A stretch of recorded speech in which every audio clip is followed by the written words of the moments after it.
Hemos llegado a la última presentación de la serie Entendiendo a Dios. Como dije en el video anterior, esta serie no debería acabar nunca porque si hay algo maravilloso y si hay una aventura desafiante es entender a Dios. Estoy seguro que pasaremos toda la eternidad entendiendo a Dios, su amor, su persona y su carácter. Pero vamos a ponerle de alguna manera un punto final a esta serie, porque el énfasis que hemos tenido en esta serie es abordar algunos pasajes de la Biblia que tenían o que mostraban a Dios de una manera, con una personalidad violenta, como actuando de forma violenta, y fuimos abordando esos pasajes, explicamos lo que era la ira de Dios, el castigo de Dios. Les aseguro que habría más temas para hablar, pero vamos a dar término por ahora esta serie de Entendiendo a Dios con este último tema que se llama Si yo fuera Dios.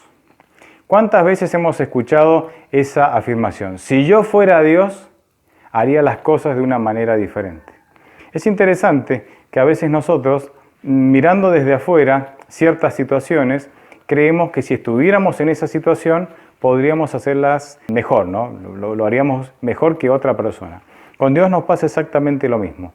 Cuando no entendemos la dinámica del gobierno de Dios, cuando no entendemos cómo, el por qué Dios toma las decisiones que toma, entonces es fácil pensar que si yo estuviera en el lugar de Él, haría las cosas diferentes, por no decir, haría las cosas mejor.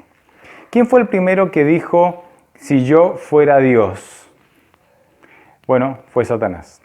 Satanás en Isaías 14:13 dice lo siguiente: tú que decías en tu corazón, subiré al cielo, en lo alto, junto a las estrellas de Dios, levantaré mi trono y en el monte del testimonio me sentaré. A los lados del norte, sobre las alturas de las nubes subiré y seré semejante al Altísimo. Bien, acá Satanás es el primero en decir, yo quiero ser Dios, quiero colocar mi trono donde está el trono de Dios, quiero ocupar su lugar. De hecho, en Apocalipsis 12, que nos muestra esta guerra que hubo en el cielo entre Satanás y sus ángeles y Dios y sus ángeles, y en donde Satanás fue echado, por supuesto, la idea era hacer un golpe de estado al gobierno de Dios para que Satanás ocupara el trono. Bien, Dios le va a dar a Satanás dos oportunidades para que él demuestre lo que puede hacer en el papel de Dios. Interesante, porque en este conflicto entre el bien y el mal, entre Dios y Satanás, que es un conflicto cósmico, y donde está involucrados no solamente el planeta Tierra, sino todos los mundos creados por Dios, lo que está en juego es quién tiene razón. Si Dios tiene razón o si Satanás tiene razón en cuanto a las acusaciones que hace de Dios. Así que Dios le dice, yo te voy a dar dos oportunidades para que vos puedas comprobar al universo entero qué harías en mi lugar. ¿Qué harías si estuvieras en mi lugar? La primera oportunidad se la da justamente cuando, en realidad Dios no se la da, pero digamos Dios permite que esto suceda respetando el libre albedrío de Adán y Eva.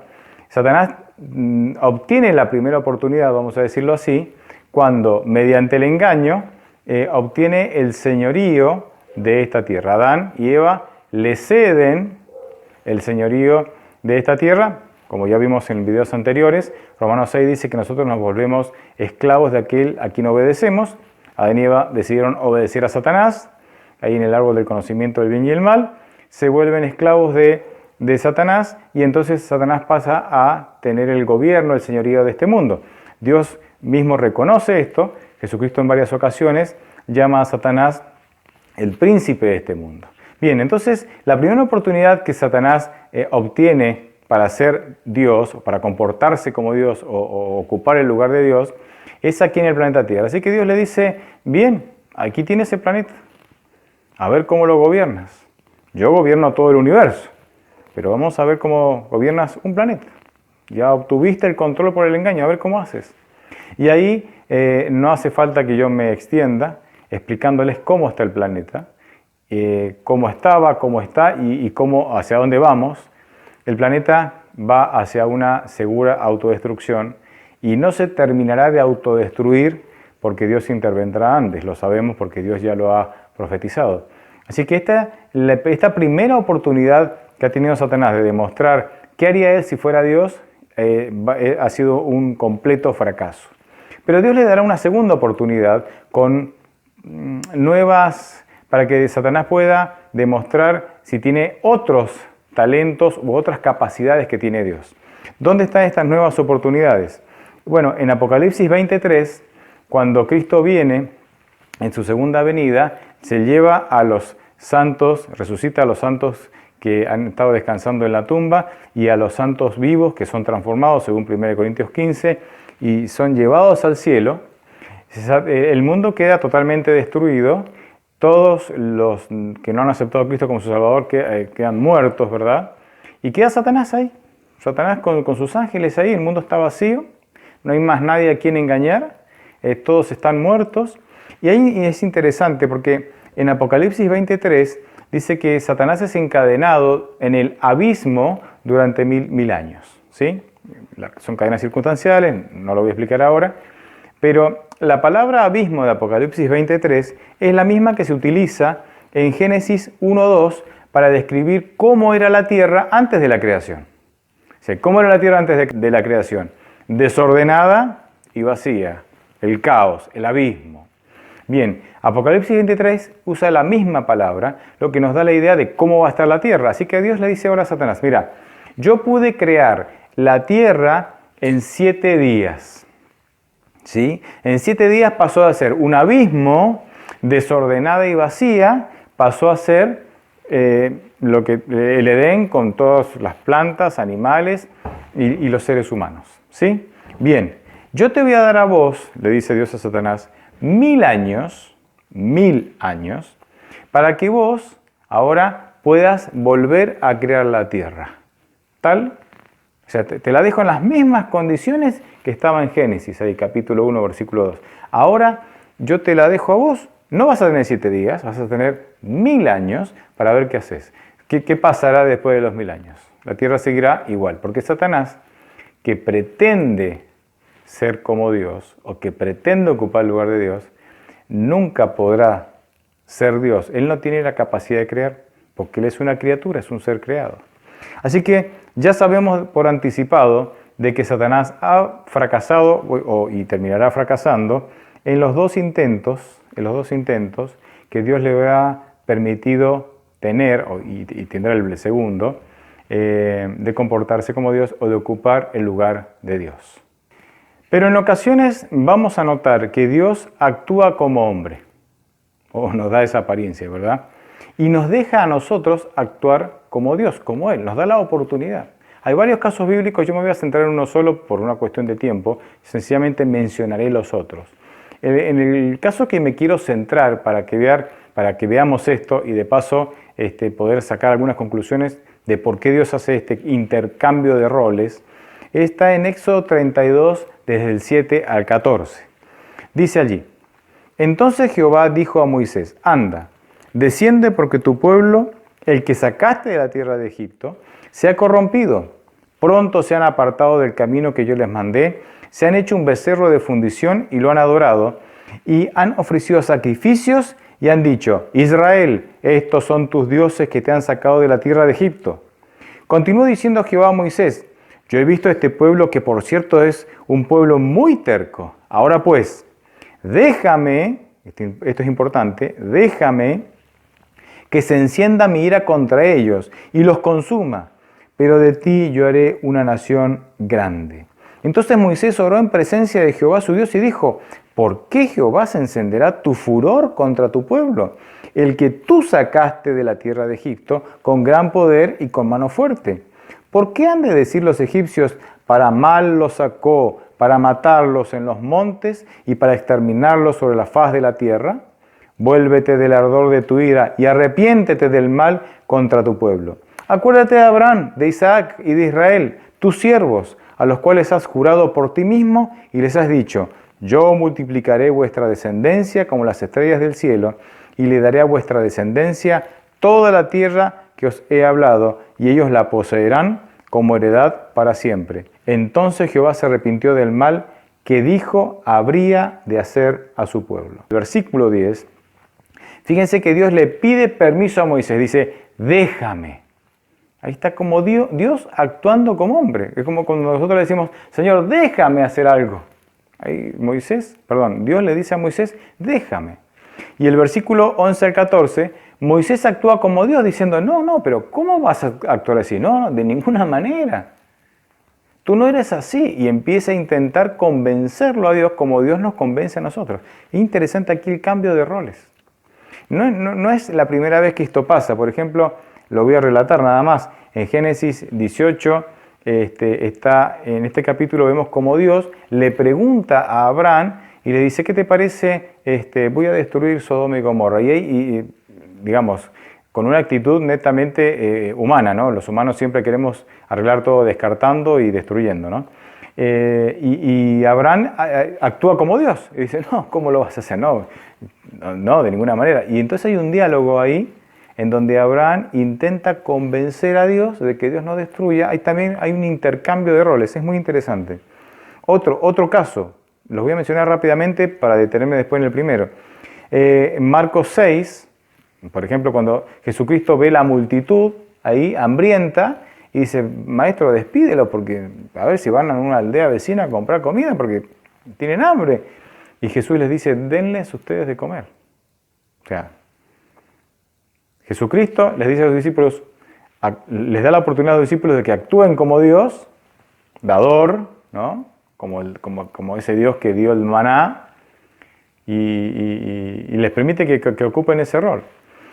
Por ejemplo, en Mateo 15 está la mujer sirofenicia que le pide a Jesús que sane a su hija, y Jesucristo al principio como que la rechaza, ¿no? Y los discípulos interceden, pero maestro, haz algo, nos molesta. O sea, Jesucristo actuando como hombre, rechazando, y los discípulos actuando como Dios, animándolo a Jesús a hacer un milagro por esta mujer. Bien, y hay otros casos más, pero como un ejemplo, estos casos son suficientes. La pregunta es ¿por qué? ¿Por qué Dios hace esto? Y ojalá podamos entender, realmente mi deseo es que podamos entender esto, de dar una explicación a este punto.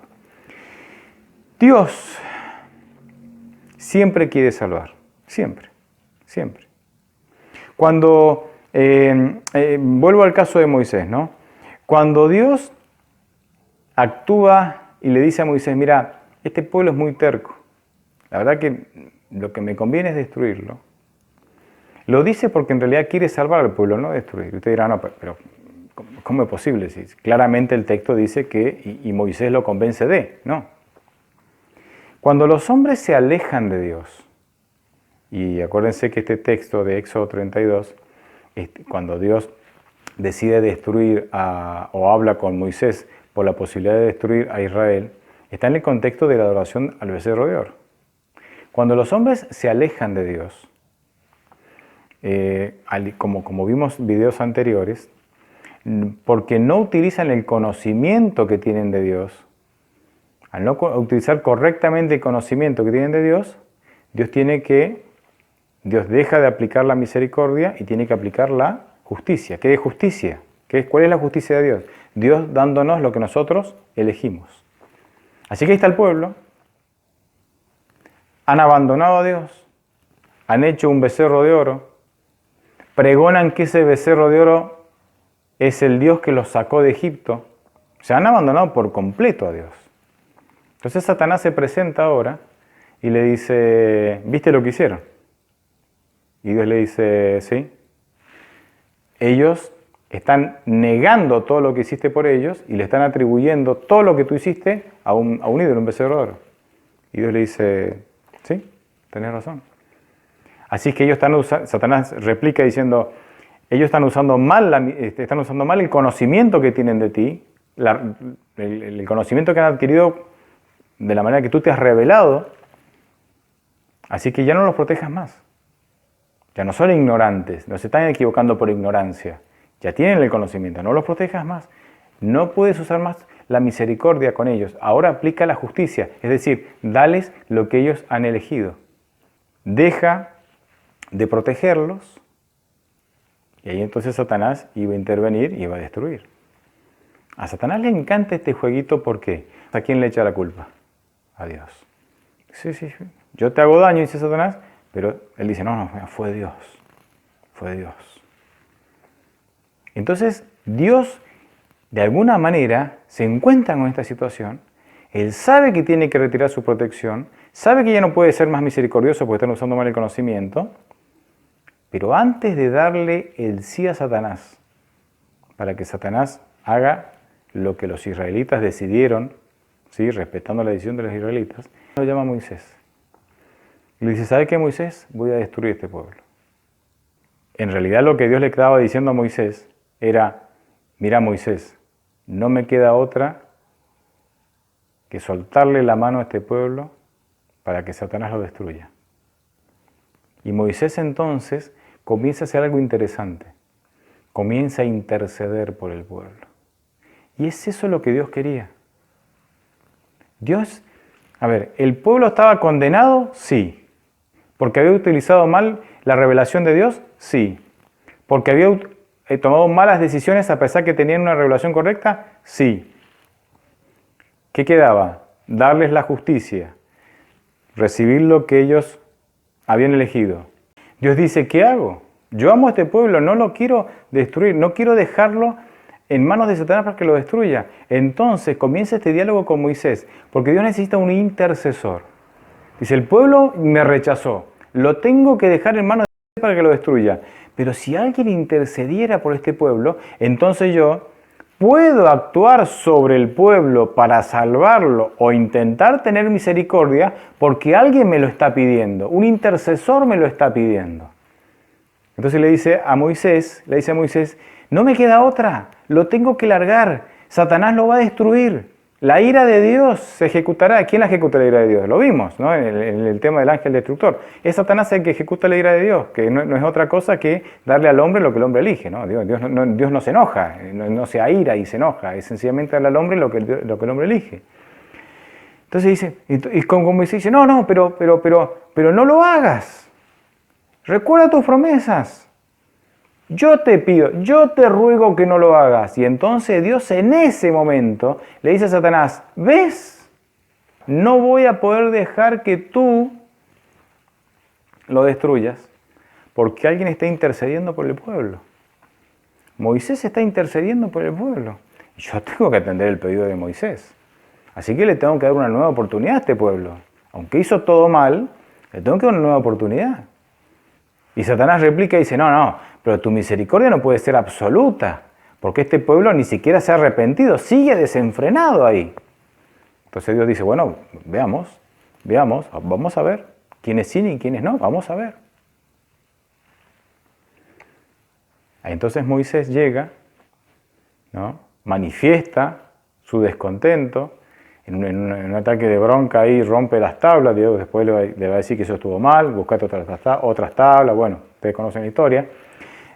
Muele el becerro de oro, dice que se lo tira en el agua y le hace beber a todos, ¿no?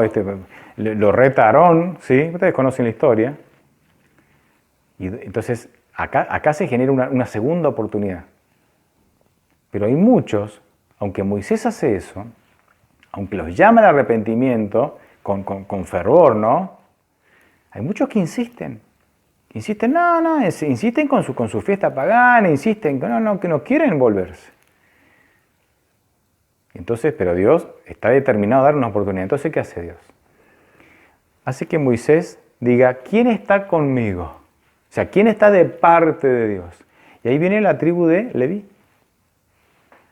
Y le dice, fíjense que en esto que viene, que es terrible, aún en esto vemos misericordia. Y le dice, tome cada uno su espada y mate a su pariente, a su hermano, a todo aquel que no quiere entregarse a Dios, que no quiere seguir a Dios, que sigue en una actitud rebelde a pesar de todo lo que Dios ha hecho por ellos. Te dirán, pero esto que tiene misericordioso, esto es terrible. No, sí, es terrible, obviamente. Pero ¿dónde está la misericordia en esta decisión? La misericordia está en que era preferible que yo tuviera que ejecutar la sentencia tuviera que ejecutar la justicia de Dios, que en este caso era la ira de Dios, que era darle a ellos lo que ellos eligieron, yo tuviera que ejecutar sentencia contra mi pariente y mi hermano, que Satanás, porque yo iba a ser más misericordioso que Satanás ejecutando la justicia o la ira de Dios. ¿Por qué? Porque eran mis parientes, porque eran mis hermanos, porque había un vínculo entre nosotros. Hasta ahí se ve la misericordia. Imaginen si eso, como vimos en el video del ángel destructor, imaginen cuando Satanás es el que ejecuta la justicia o la ira de Dios. Él no tiene misericordia, él arrasa. Sin embargo, si lo hacían entre ellos, por el parentesco y el vínculo, iba a haber más misericordia si lo hacían ellos que si lo hacía Satanás. Fíjese, hasta en eso se manifiesta la misericordia de Dios. Y hay un detalle increíble en todo esto, que a mí me sorprende y quiero llamar la atención a este punto. Cuando vos lees ese relato de manera superficial, cuando vos no entendés la dinámica del gobierno de Dios, claro, apenas lees ese relato ves cuál es la imagen que nos formamos. Un Dios como iracundo, ¿no? Como caprichoso, como que se enoja fácil y que al mismo tiempo como que se abuena fácil. Una persona así como volátil, un carácter volátil, ¿no?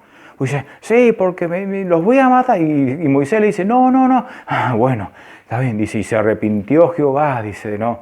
Obviamente no tengo tiempo de explicarlo, pero ese arrepentimiento no es mismo arrepentimiento que los hombres. Son dos palabras diferentes, pero bueno, eso en otro momento lo explicaré. ¿Qué me llama la atención de esto? Que Dios se arriesgó y mucho a ser malinterpretado cuando nosotros leemos ese relato, que Dios se arriesgó y mucho a que las personas nos hiciéramos una imagen falsa de Él con tal de salvar o de darle otra oportunidad al pueblo, testarudo que no la merecía. Y esto a mí me impresiona, porque Dios está más interesado en salvar que en cuidar su buen nombre. Fíjense, Dios está más interesado en salvar que en cuidar su reputación y su buen nombre. Y esto no solamente lo vemos en este pasaje, a Jesús le pasó exactamente lo mismo. Jesucristo que se juntaba con las personas más bajas de su sociedad, la Biblia lo menciona, ¿no? los publicanos, que eran los cobradores de impuestos, que eran, o sea, digamos, considerados de lo más bajo, prostitutas, o sea, de las personas más bajas de la sociedad, y se juntaba con ellos y comía y bebía con ellos, y venían los fariseos y le decían a los discípulos, ¿qué clase de maestro es este que tienen ustedes? Que se junta con publicanos y con pecadores. Y Jesucristo les dice, yo no he venido a salvar a los que se creen sanos, sino a los que saben que están enfermos. Es decir, no he venido a salvar a los que se creen santos, aunque no dice esto, se creen, porque en realidad no son ningunos santos, sino a los que ya se han dado cuenta que no son santos y que necesitan un Salvador. A Jesucristo tampoco le importó cuidar su imagen, es decir, Jesucristo prefirió salvar antes que cuidar su imagen. Y esto es importante. ¿Por qué es esto? Porque a veces como iglesia nosotros estamos más interesados en cuidar el buen nombre de la iglesia que en salvar. Esto da mucha tela para cortar. En otra serie que daré más adelante, estimo que se llamará Entendiendo la Iglesia, voy a hablar sobre la disciplina en la iglesia y voy a tratar especialmente este tema, pero lo quería mencionar porque miren, es un punto importante. A Dios le interesa más salvar que cuidar su buen nombre. Como iglesia deberíamos hacer lo mismo. Finalmente, cuando vemos el mensaje de la Biblia, Dios nos invita a que nos comportemos como Él en por lo menos 4 cosas. Fíjense, es una invitación de Dios, interesante. La primera tiene que ver con el perdón. Dios desea que nosotros perdonemos como Él perdona. Por eso el Padre Nuestro dice, Señor, perdónanos como nosotros perdonamos a los que nos ofendieron a nosotros, ¿verdad? O sea, hay una cláusula ahí. La parábola de los 2 deudores habla lo mismo.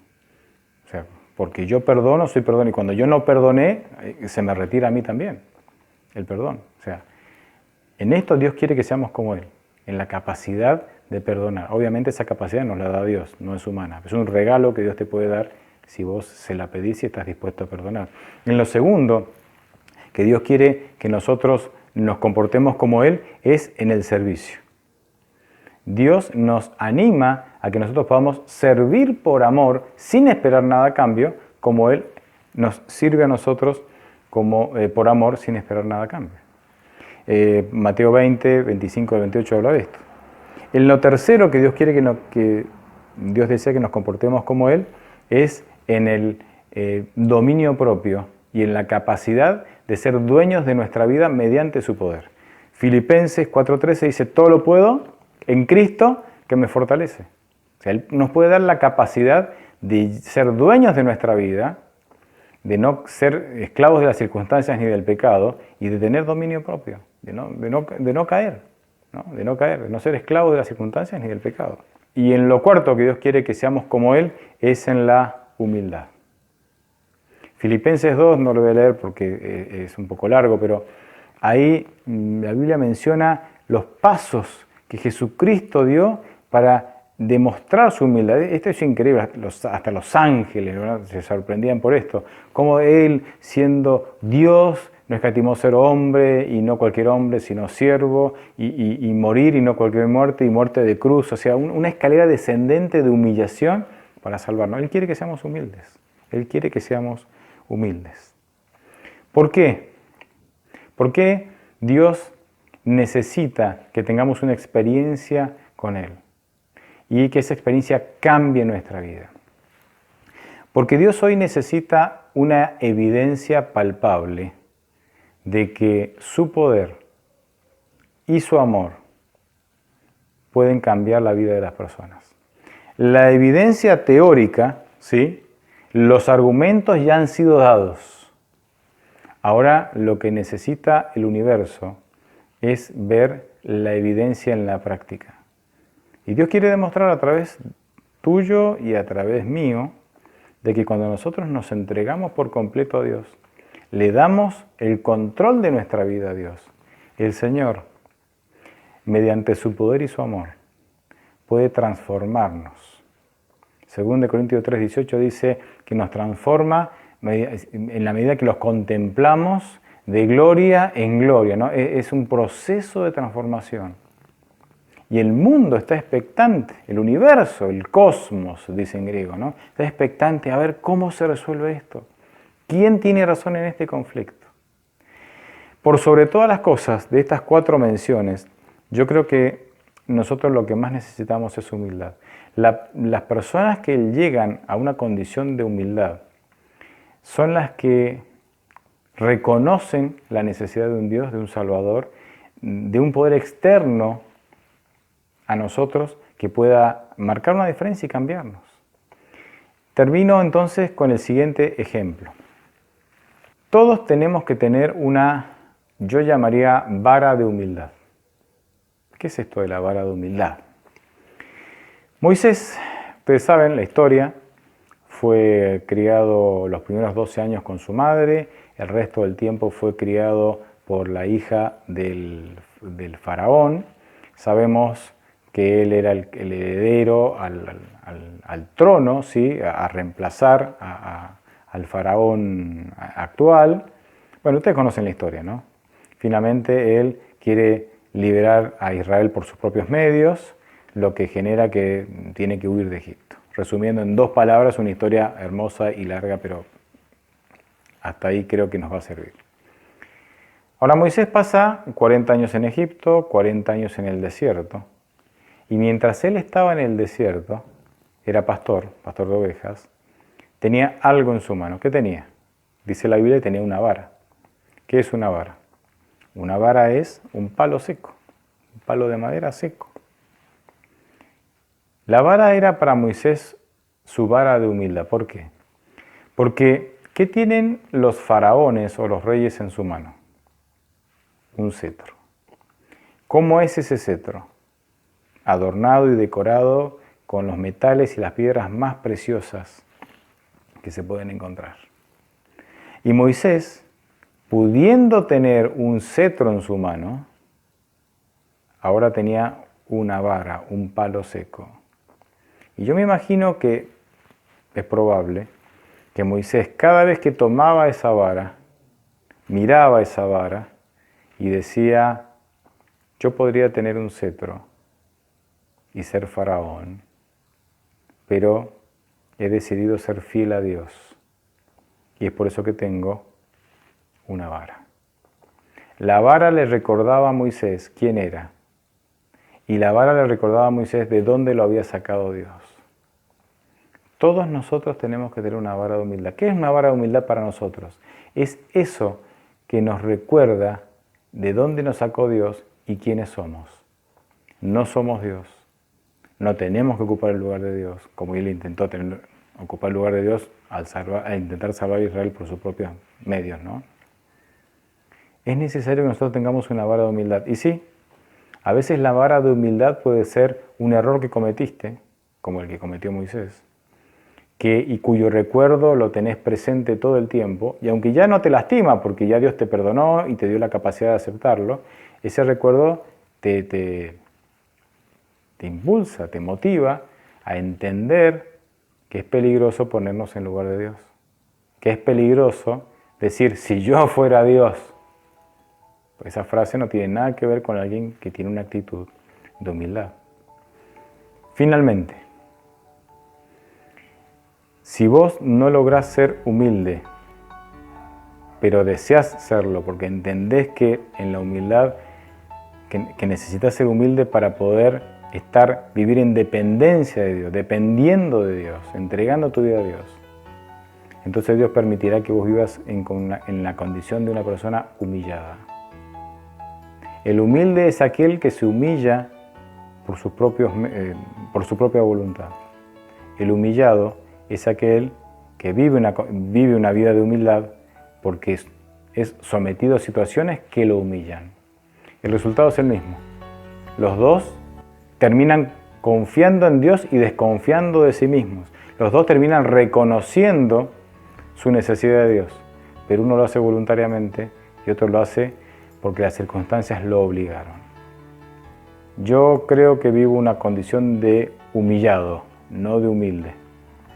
Y obviamente a uno no le gusta vivir humillado, pero yo reconozco que prefiero vivir humillado y que eso me genere una necesidad y una dependencia de Dios, y no orgulloso, alejado de Dios, perdido y siendo un lastre en la obra de Dios y haciendo daño a las personas.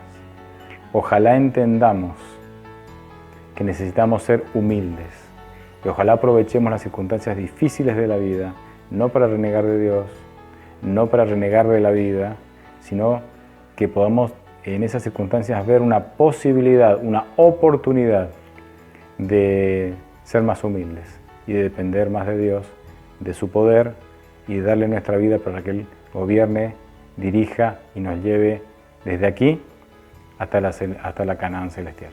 Dios te bendiga.